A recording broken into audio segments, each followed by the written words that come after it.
Et bien bonjour à toutes et à tous, c'est Atomic et bienvenue aujourd'hui dans cette nouvelle vidéo sur Hearthstone. Aujourd'hui on se retrouve pour un deck qui selon moi se met particulièrement bien dans la méta actuelle. Tout simplement que j'ai l'impression que les deux decks qui se dirigent vers dominer, en tout cas avant les nerfs, c'est d'une part le chasseur de démons aggro et d'autre part le paladin contrôle. Je trouve croise moins de druides personnellement, donc c'est l'occasion guerrier contrôle de s'exprimer. Il a un très bon match-up contre ces deux decks, particulièrement contre DH aggro, mais il se débrouille également très bien contre le paladin. Contre DH aggro il a beaucoup de heal et beaucoup de gestion qui lui permettent de se mettre bien. Et contre le paladin, c'est son côté avoir beaucoup de value et beaucoup de removal qui lui permettent de tenir le paladin sur le long terme. Donc, rentrons dans les détails du deck sans plus attendre. Première moitié du deck, comme j'ai dit, c'est des PV et de quoi remove du board contre des decks aggro. Du coup là, c'est un peu les cartes qu'on va... Cette moitié du deck, c'est un peu les cartes qu'on va garder contre les decks agressifs. Du coup, les 2 heures de bouclier, on a beaucoup de synergie avec ces heures de bouclier. On a maîtrise du blocage, on a la targe gelée. Donc, et les plaques lourdes, c'est beaucoup de cartes qui vont nous permettre de gagner de l'armure et de faire des grosses heures de bouclier. Donc c'est définitivement des cartes qu'on va garder contre aggro, tout ce package, en essayant d'avoir une carte d'armure et un heure de bouclier en main. Ou alors, on a le Draconixien qui remplit un taf similaire au heure de bouclier. Donc on essaie d'avoir toujours une carte d'armure, une carte qui inflige des dégâts selon l'armure en main simultanément au mulligan contre les decks agressifs. On a évidemment les clean de board qu'on connaît, rancune, baston, et également le fracas de bouclier qui synergise vraiment très bien avec la targe gelée. On commence à connaître la combo maintenant. Une carte qui est également très forte à avoir en main de départ, c'est la hache de voltigeur. Une fois que votre héros a attaqué et tué un serviteur, vous piochez une carte. Ça permet de prendre des trades dans l'early game tout en continuant à avancer dans le deck. En plus, dans les match-ups où des fois on galère un peu à trouver du jus à manger à cette hache, on a forgé dans les flammes, détruit votre arme, vous piochez un nombre de cartes égal à son attaque. C'est-à-dire qu'avec la hache de voltigeur, s'il reste qu'une durabilité par exemple, bim, on peut jouer forgé dans les flammes et ça fait piocher que 3 cartes, c'est assez énorme. Avec Rokara, ça fait piocher 5 cartes pour 2 mana, c'est assez gigantesque. Donc ouais, forgé dans les flammes qui rajoute un vrai plus au deck. Et du coup, l'autre moitié un peu plus value, les cartes qu'on va vouloir dans le late game contre du paladin control ou ce genre de match-up. On a du coup Onyxia qui permet vraiment de faire un gros clean de board quand elle va tomber. On a Nelly qui va nous donner du coup des pirates à 1 mana pour mettre du board, mettre de la pression, répondre à du board. Il y a beaucoup de pirates avec Crué, donc c'est assez intéressant. On peut prendre des pirates assez chers. Rokara pour continuer à gagner des PV et de l'armure en fin de partie, ça peut permettre de stabiliser contre un chasseur de démons, ça peut permettre beaucoup de choses. Et enfin, du coup, pour terminer la partie quand il est joué, Kazakusan. Alors attention, le but c'est pas de le jouer le plus tôt possible comme Android. On a beaucoup de serviteurs qui ne sont pas des dragons, donc Kazakusan, le but c'est de le jouer une fois la fatigue quasiment quand on a plus de serviteurs. Donc s'il arrive très tard, c'est normal. S'il arrive quand il reste 5 cartes dans le deck, c'est pas du tout un souci. Une petite synergie sympa à mentionner, c'est Menace des profondeurs. La carte là, elle est vraiment assez excellente pour stabiliser notre sortie.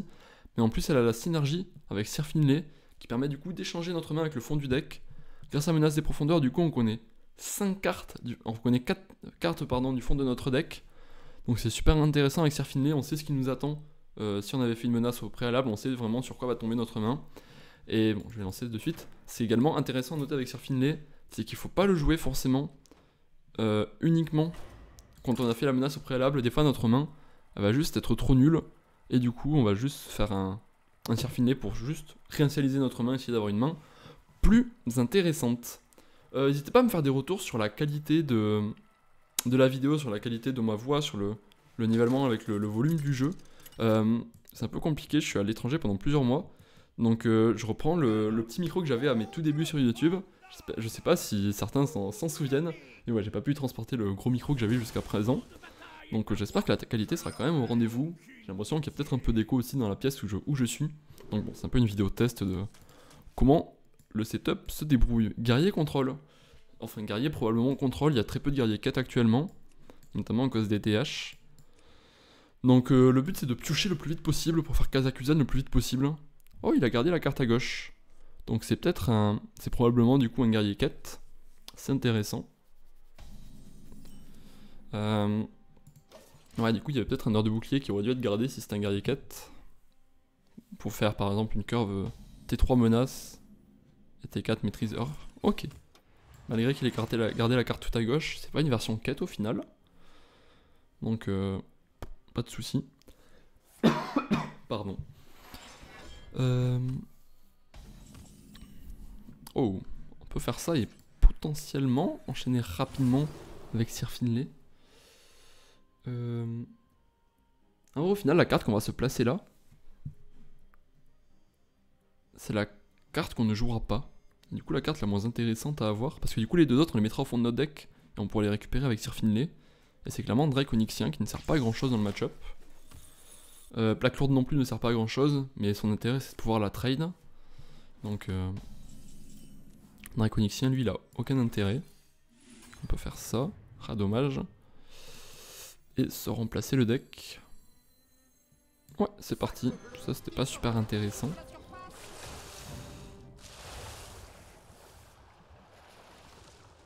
Ça, on pourra les changer du coup. Ça va être excellent quand on aura une arme. Ça va être super à jouer très tôt comme ça. Ça, c'est excellent aussi. Ok, Fine les petits bijoux là. Du coup, on peut voir un peu l'intérêt des cartes du deck, comment ça synergise. Ouais, le défaut, c'est qu'on donne à manger à sa hache.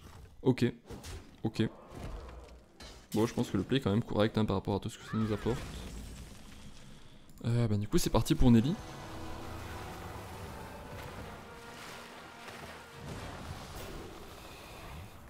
Ça, c'est... Ça peut être fort, mais c'est risqué. Donc, on va prendre ça qui est déjà excellent.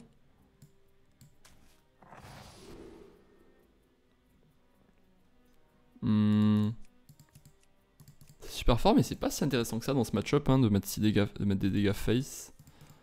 Donc, je vais plutôt prendre lui pour stabiliser mes découvertes. Et tout ça, c'est un peu nul.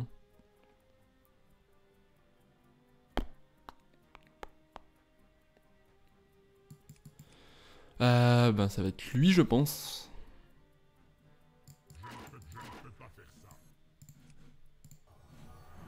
Je vais trade, j'ai peur qu'il y ait une vipère, donc en vrai je jouerai ça au tour où...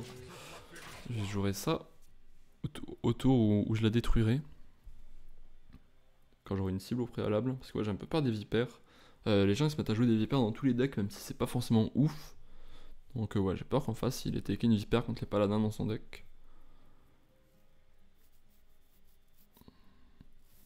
Nelly qui tombe super tôt, c'est super intéressant pour nous ça. Ça se met très bien pour lui parce que du coup il va choper la pioche sur l'arme. Bon, il n'y a pas vraiment de choix, on est obligé de jouer des cartes malgré que le match-up se passe un peu comme ça.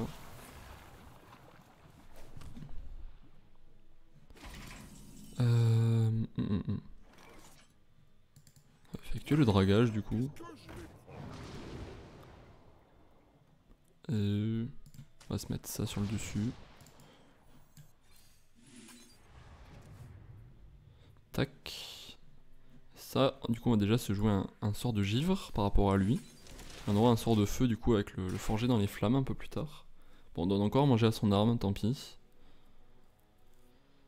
Ouais, c'est le défaut de notre ligne de play. On donne beaucoup de nourriture à son arme.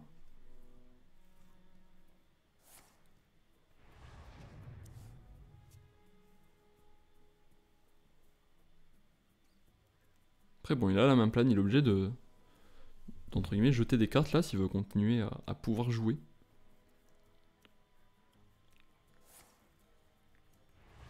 Ok, du coup, ça m'étonnerait qu'il tape avec son arme là, mais du coup, il va devoir accepter l'overdraw. Bon, ça va, du coup, il tire pas de value de son arme pour l'instant. Je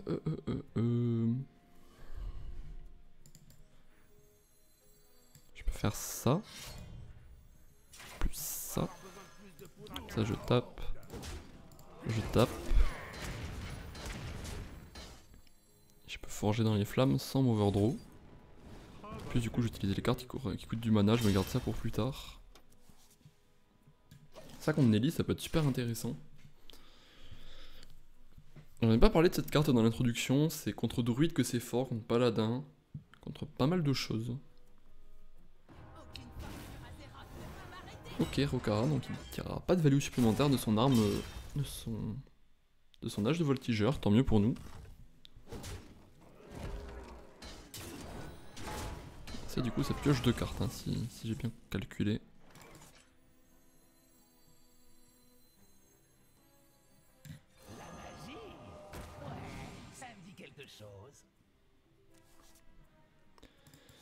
Et on va jouer le Mutanus. Attention, grand moment, Mutanus il peut décider de la game à lui tout seul.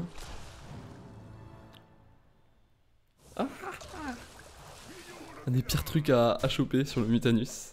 On aurait aimé choper son Mutanus, on aurait aimé choper Kazakusan, même du Onyxia, ça aurait été intéressant. Dommage. Notre Vol'jin, je pense on va le garder pour si jamais il nous Vol'jin notre Kazakusan pour se le remonter dans notre main, au cas où il joue la même version que nous. Mais la plupart des guerriers contrôle que j'ai vu jouer Vol'jin. Ok, du coup il va pas piocher 5 cartes avec son arme, le fait de faire ça comme ça. Allez, on va un peu s'organiser notre deck.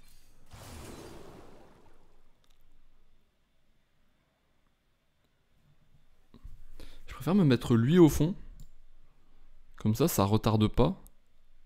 Ouais, du coup me mettre ça au fond et me mettre Vol'jin rapidement dans la main. Pour pas retarder notre Kazakusan qu'on le piochera. C'est là mine de rien du coup. Si on pioche Kazakusan, il est actif. Donc c'est super intéressant à noter ça. Je vais un peu me vider la main là en jouant ça. Plus ça. Plus ça. Et taper. Là le but c'est de choper rapidement Rokara pour pouvoir piocher 5 cartes. Ça nous viderait le deck tout simplement. Donc, ce serait assez excellent.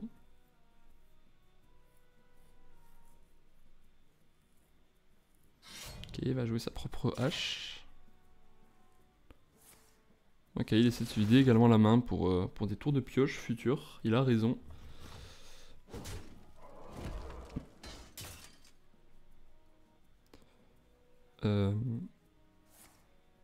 Ok. Ok, il va se contenter de 3 draws. C'est possible qu'on se contente de 3 draws également. Si on chope pas ici. Parce qu'en vrai, au fond du deck, du coup, on a Drake, Baston.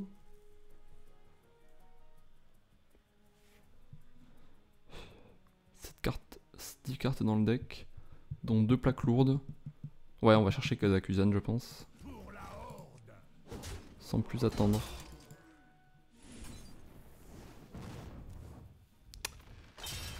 Pas de Kazakusan pour l'instant.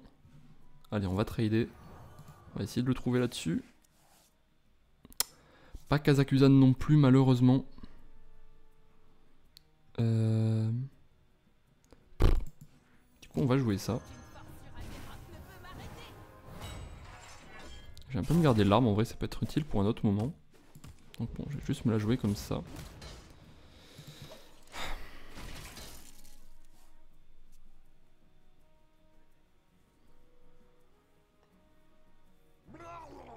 Ok. Ok, super. C'est important avec le deck, dans le mirror, de faire les tours de pioche. Quand vous avez la mana pour jouer Kazakusan, là typiquement si au tour d'avant on avait pioché Kazakusan, on aurait pu le jouer. Donc on n'était pas sous la menace d'un Mutanus. Et voilà, Kazakusan, let's go. Hop. Attendez, oui, non. C'est parti.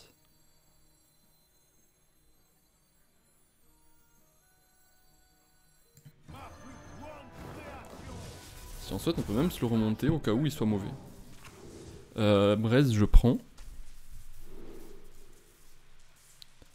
Ça met des dégâts, c'est pas mal.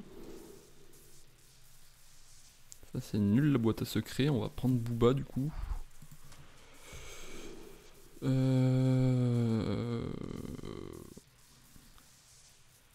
C'est pas mal.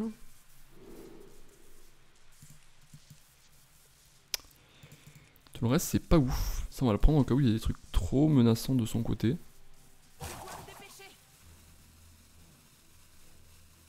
Et en vrai je suis chaud de me remonter Kazakusan.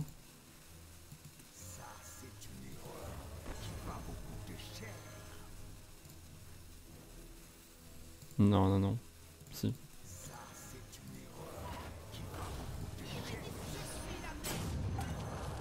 J'ai un peu paniqué là. En gros, j'ai peur que mon Kazakusan il suffise pas. J'ai peur qu'il était un peu léger. Qu'en face, il lui reste beaucoup de ressources encore. Donc, ouais, je préfère me mettre un deuxième Kazakusan quand le premier round sera terminé de Kazakusan.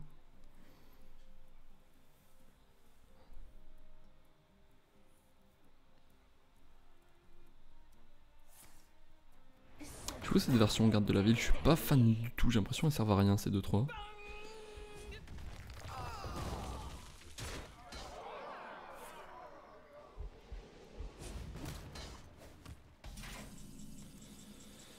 On maximise les dégâts qu'on peut lui mettre face, du coup ça part faire ça ici. Ça ici. Parce que oui, les presses de Ragnaros, s'il a trop de PV, c'est pas giga utile. Là au moins on le descend très bas en PV, donc les braises de Ragnaros pourraient le tuer.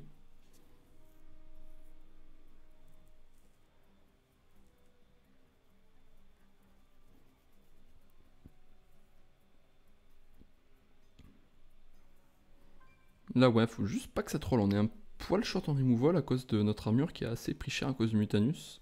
J'ai peut-être un peu trollé là-dessus de prendre autant de dégâts avec ma tête. Du coup ça rend toutes nos cartes défensives un peu moins solides. Ok, c'est Booba qui survit. C'était la meilleure route pour nous. Après si là... Ouais, le problème c'est que sans armure, guerrier ça fait pas grand chose. Il joue une exec. Oh le sauvage. Oh le relou.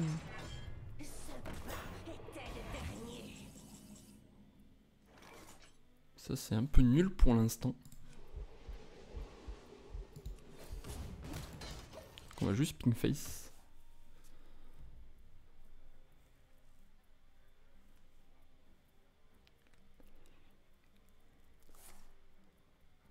Ok, il se remet de l'armure, Ouais, je pense qu'on a bien fait de remonter Kazakusan comme ça.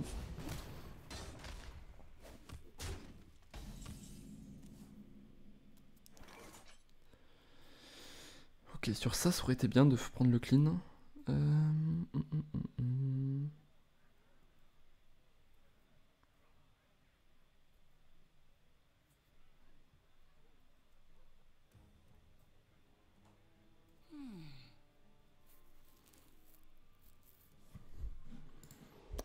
Je vais faire ça, parce qu'en vrai, ça peut être fort sur un truc qu'on n'arrive pas à gérer, sur un Onyxia ou quoi. Donc ça m'embête de l'utiliser sur une 2-3. Là, qu'une aurait été bien sur notre boîte à boom du Dr Boom. Mais bon, on fait pas toujours ce qu'on veut. Ah, je suis pas super convaincu en vrai des lignes de play que je prends là pour le late game. Si vous avez des avis dessus, je suis preneur.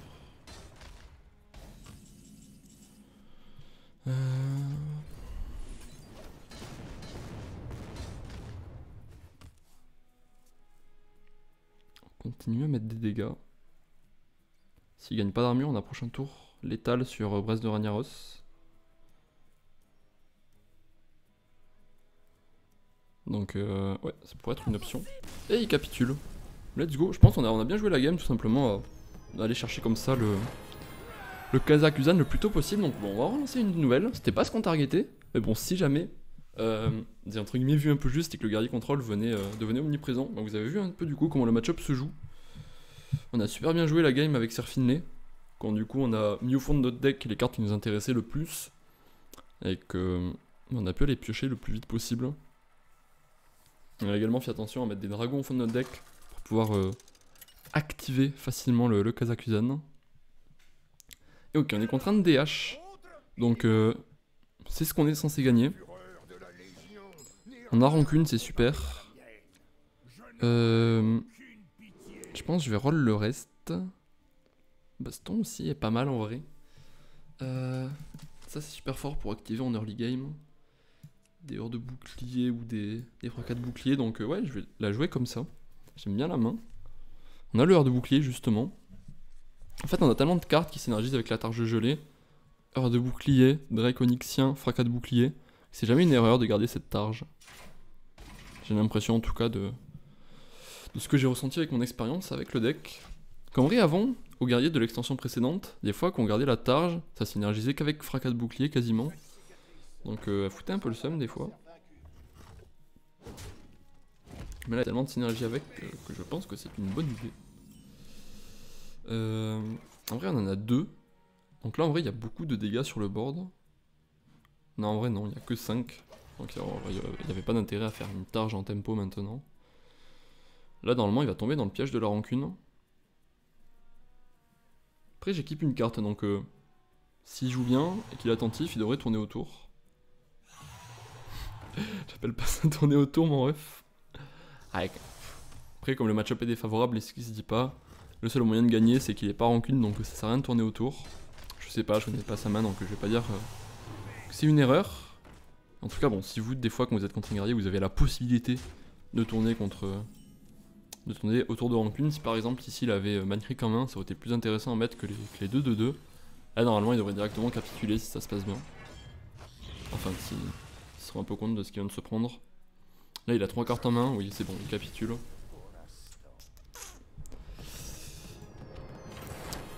C'était pas la game la plus compliquée. Mais bon en vrai on avait tellement d'autres réponses que... On va pas se formaliser à juste ce play. Bon du coup on aura une game très longue et une game super courte, ça fait une petite moyenne sympa. 21 minutes pour 2 games.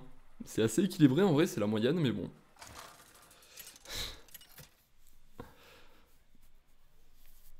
Et on est contre un paladin contrôle. Oh là là, si on enchaîne les 3 match-up, c'est super intéressant.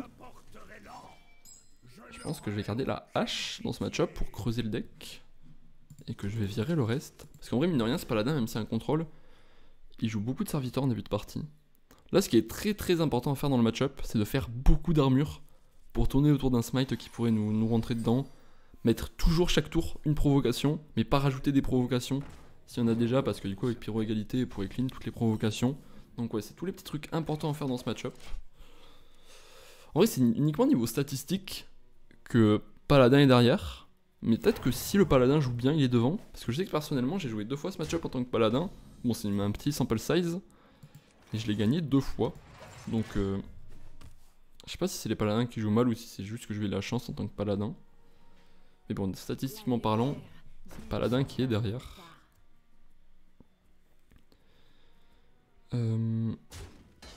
Ouais, du coup, on va pouvoir piécer la hache tranquillement. S'il fait encore un HP, on pourra tirer de la value de notre rancune. Ce serait une bonne nouvelle. Super intéressant ça pour après Cariel. Il a gardé une carte, donc je suppose que c'est Cariel qui l'a gardé, donc la game sera intéressante. C'est sûr que quand j'avais gagné les games, à chaque fois j'avais fait Cariel sur 7. Donc j'avais rapidement commencé à booster mon Mr. Smite. Tu vois, j'étais arrivé à un Mr. Smite à 55 d'attaque. Il HP pas, il tourne autour de rancune, c'est bien joué. Je vais pas lâcher ma rancune maintenant du coup. Le Drake c'est bien.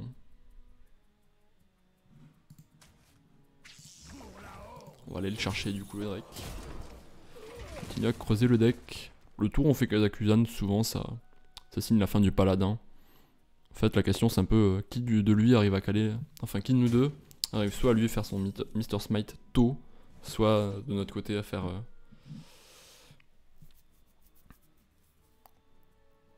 le Kazakusan. Réfléchissez à Vol'jin, mais non, on va juste attendre en vrai.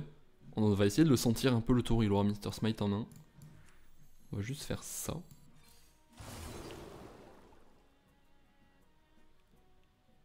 Nul. Bien. La question c'est est-ce qu'on joue de suite? Non, parce qu'en vrai, la mine de rien, on peut prendre notre draw. Donc on va peut-être garder pour plus tard quand le paladin ne mettra plus de petites créatures. Donc là en gros du coup ça nous faisait piocher que 2 cartes. Parce que du coup ça nous fait déjà piocher une carte. Donc peut-être sur notre deuxième arme, sur notre deuxième hache, on aura moins de facilité à trouver des cibles. Parce que les créatures du paladin sont plus grosses. Donc on va garder ça pour plus tard.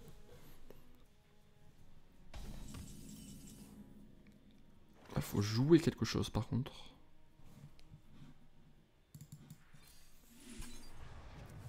Sir Finlay. Je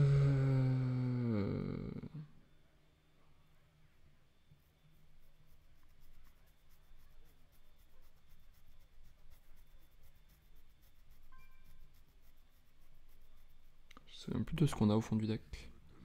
C'est pas superbe. Après en même temps ça nous permet de vider la main. Enfin de jouer une carte de la main. Après on peut choper Mute. Ah, on a Vol'jin en main quand même. Je pense que je vais le garder pour plus tard le Sir Finlay. Que là du coup je vais juste devoir jeter un fracas de bouclier je pense.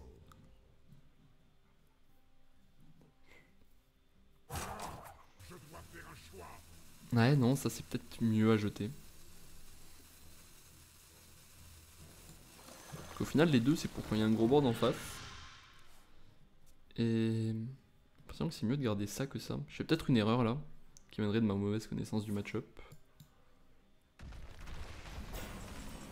Hop.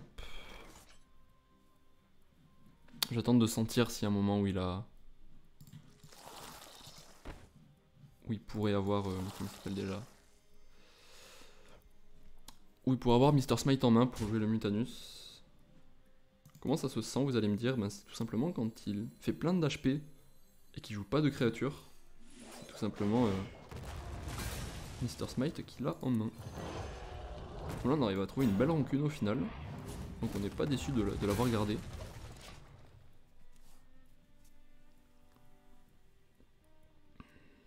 Et pas de Cariel en face pour l'instant. Du coup c'est probablement Mr. Smite qui l'a gardé ici. Bah non c'était Cariel. Je sais pas pourquoi du coup il a traîné avant de le jouer. Il aurait déjà pu garder un HP. Tant pis.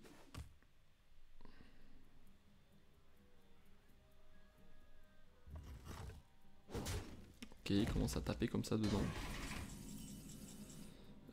Qu'est-ce qu'il y a sous la maîtrise du blocage? On n'a pas la place en main pour jouer Nelly.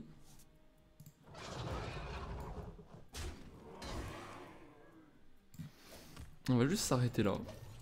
43 PV. C'est un peu juste. Mr. Smite il monte relativement rapidement à 60 PV. On va essayer de compter chaque HP qui irait sur un Mr. Smite au potentiel. C'est rendu... Ah, je sais pas si on aurait pu voir si c'était rendu 6 PV selon quelle créature. Ok, 1 HP.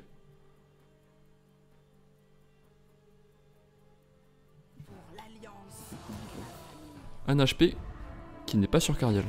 Donc ok, il y a 1 HP, on sait pas où il est parti pour l'instant. On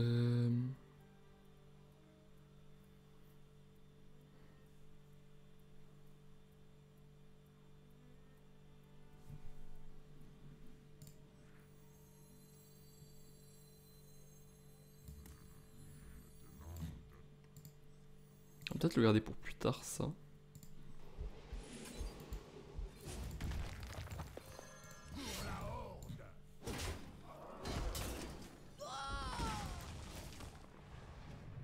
Pourquoi on serait menacé d'un Mr. Smite? Ouais, je parle que de Mr. Smite depuis le début de la partie. Mais ouais, c'est clairement le seul moyen de perdre la game. Du coup, on compte 1 HP. Ok, ça non plus, donc ouais, il y a des chances qu'il soit parti sur Smite l'HP.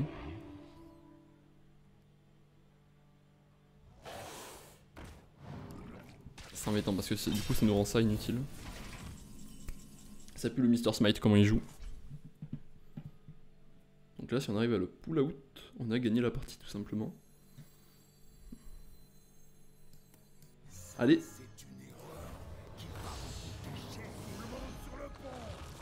Let's go. Wouhou. Je vous l'avais dit que il y avait une odeur de Mr. Smite là qui régnait. Oh la masterclass. Bon en vrai je m'enjaille et tout mais bon je suis content quand même.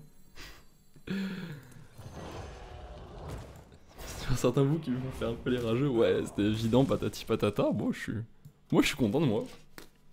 Je suis content de mon play.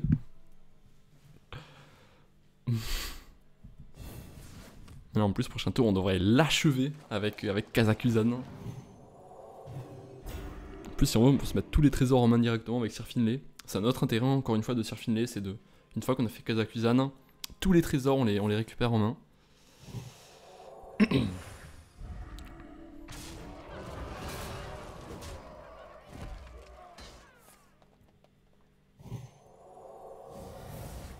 Ok. C'est qui ma prochaine victime? Tac.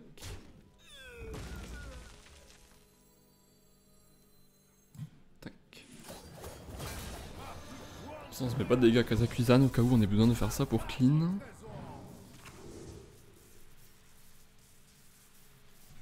Pas mal.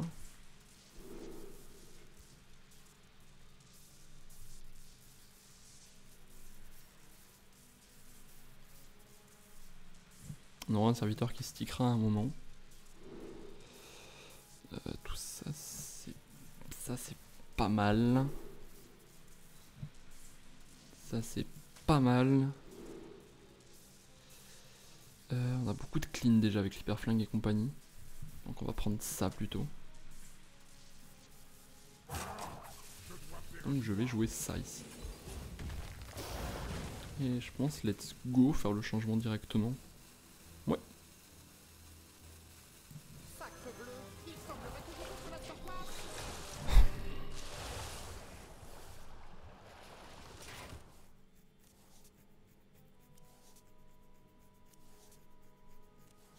Là, il va clairement falloir réussir à la out value.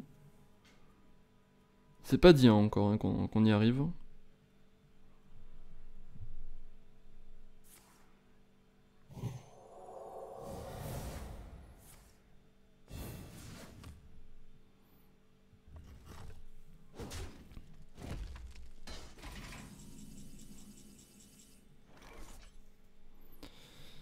Ça peut être un serviteur. Ouais, on va le garder en vrai pour après.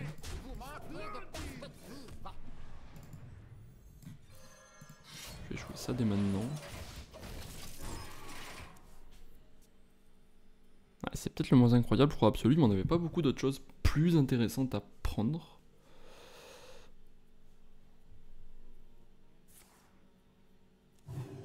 Ok.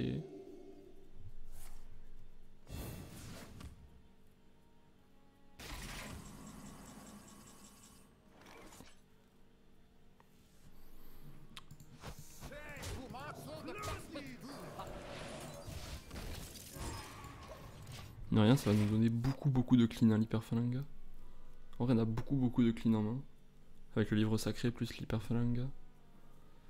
En vrai, on a beaucoup de value également dans le deck. On a encore Nelly Mutanus, qui serait intéressante à un moment.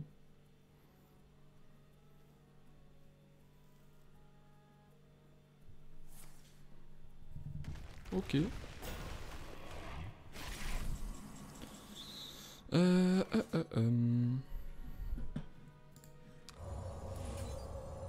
Tac. Tac. Et on va tuer ça.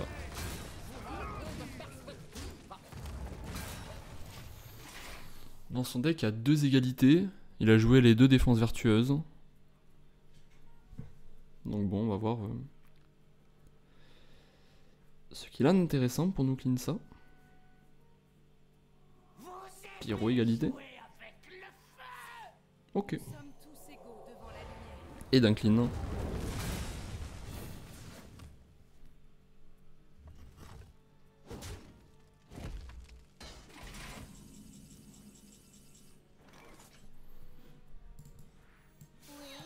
On va lui proposer une assistante mécanique, voir ce qu'il a contre ça.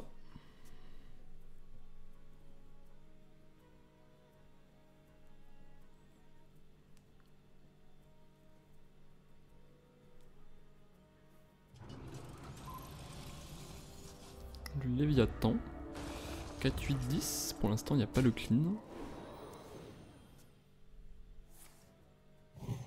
Là, il y a le clean, très bien. On peut le détruire avec ça, hein, son Léviathan, pas de soucis. Je pense que c'est plutôt la griffe du Léviathan la plus intéressante à tuer. À récupérer. Parce que lui, ça pioche, tandis que l'autre, il drague juste. Après, est-ce qu'on veut tant que ça piocher, se rapprocher de la fatigue? Oui, je pense. Je pense pas que les dégâts de la fatigue seraient un souci. Je pense que les soucis pourraient plus être au niveau de mettre la value rapidement, de mettre la pression rapidement.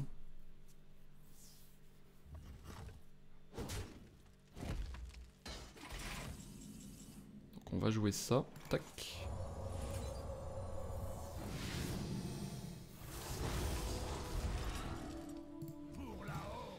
Hop. C'est pas mal du tout.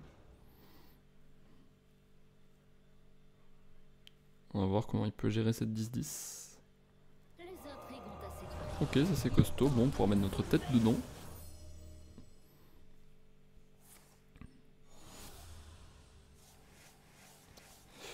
Ok, les sorts aléatoires là, ils pourraient troller. Ils sont assez menaçants.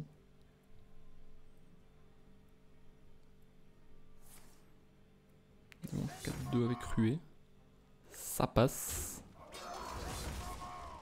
Ich. Ok, c'est solide.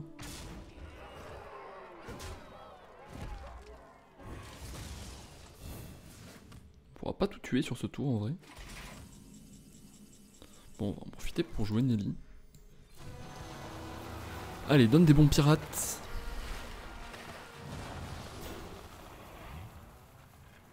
Il y a le dragage, mais c'est assez nul. Ça, c'est bien. Waouh. Ça, c'est peut-être mieux en termes de value. Ouais, 6, 9. Ouais, c'est pas aux dégâts qu'on la gagne. Quoique, 1, 6 et 6, 12. Du coup, ça fait 6 dégâts. 6.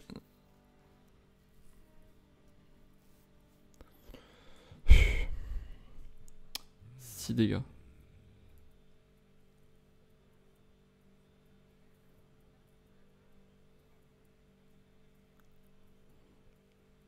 Ouais, non, ce sera pas aux dégâts. On va choisir de la value encore. On va prendre ça.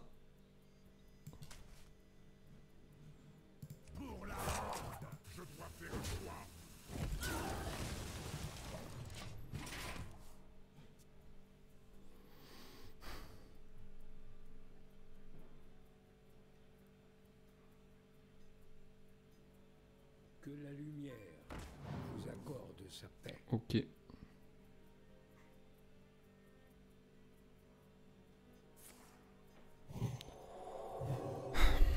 On pourra tuer la 9-7 au prochain tour. Avec notre tête.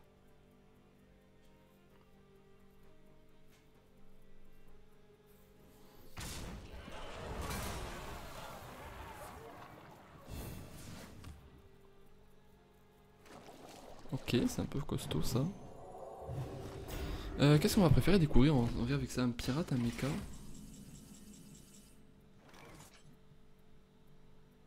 Ouais, Mr. Smite était bien pour prendre des trades aussi. Je pense que c'est les bêtes où il y a des trucs les plus intéressants.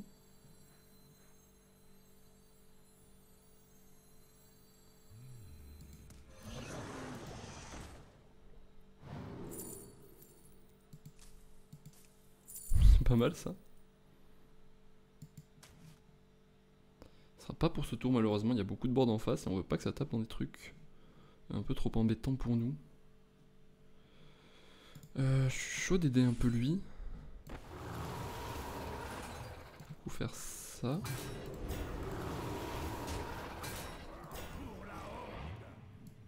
Ça. Ça ici. Le dragage. Mutanus.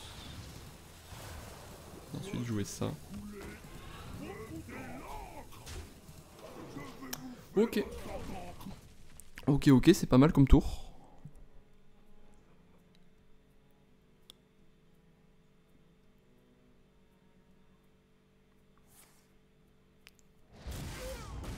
C'est pas mal pour lui ça.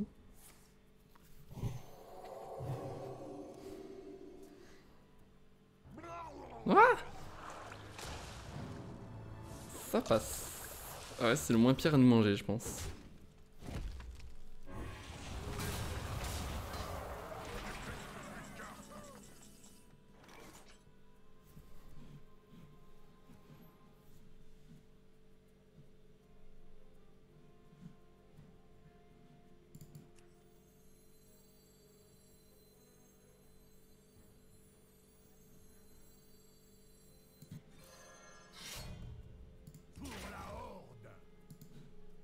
Il nous reste plus qu'une baston dans le deck.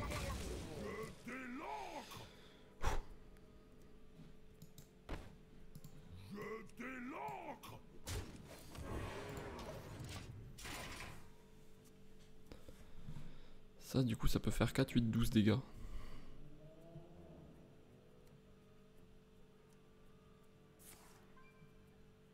Ça, c'est super avec la baston.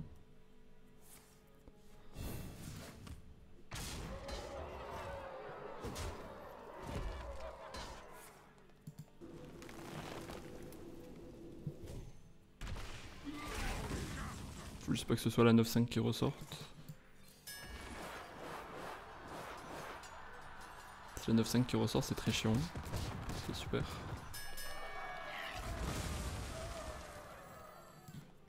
Autant faire ça pour donner un stade de plus à la 17-17, mais je pense pas que ça change tout. Vous aimez jouer avec le feu. Il va faire quoi là? Le problème c'est qu'il peut pas la tuer là, comme ça. Il peut juste la baisser en PV.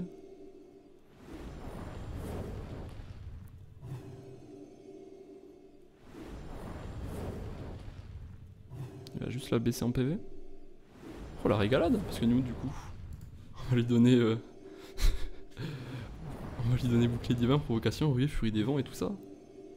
Enfin pas ruée du coup. J'avais oublié que ça donnait ruée ça d'ailleurs. Je pourrais peut-être jouer sur lui à un moment précédent. Peut-être j'ai un peu misplay là-dessus à un moment.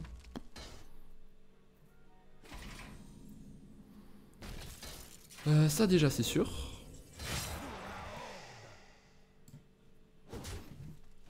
Est-ce qu'il y a l'étal 12.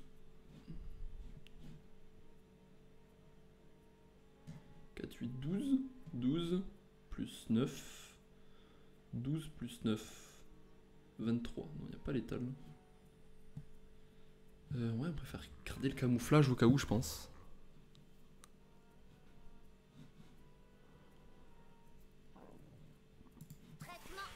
Parce que du coup, ouais, sur une découverte d'un spell ou quoi, je pense que le camouflage est plus intéressant. Sur un 9 de plus, on setup létal sur le Trakfos. C'est pas facile du tout comme choix. Il y a 3 cartes en main en vrai. Ah. Il vaut mieux le cacher, le garder caché. Et du coup, il a moins de daout pour le gérer. Ah, je suis pas sûr, hein. Là, je suis pas sûr du tout.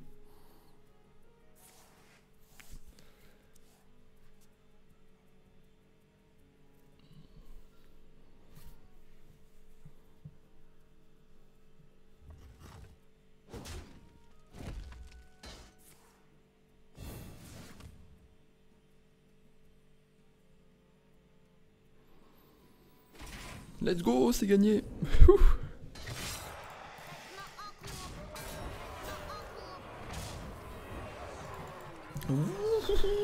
Le kill de Trakfos. Warf. Oh, elle était incroyable la game. En vrai, je suis pas sûr d'avoir très bien joué la toute fin de partie. Il y a eu la masterclass pour. Enfin, le play un peu de lecture pour sortir son smite. Mais finalement, le late game, je suis pas sûr de comment je l'ai joué. Enfin bref, j'espère que la vidéo vous a quand même plu. Je vous invite à me faire des retours par rapport à la qualité de comment ça a rendu. En tout cas, moi, ça m'a fait très plaisir de vous revoir. Ça faisait très très longtemps qu'on s'était pas revu. Donc je vous dis à très très vite, c'était Atomic. Et d'ici là, portez-vous bien. Au revoir.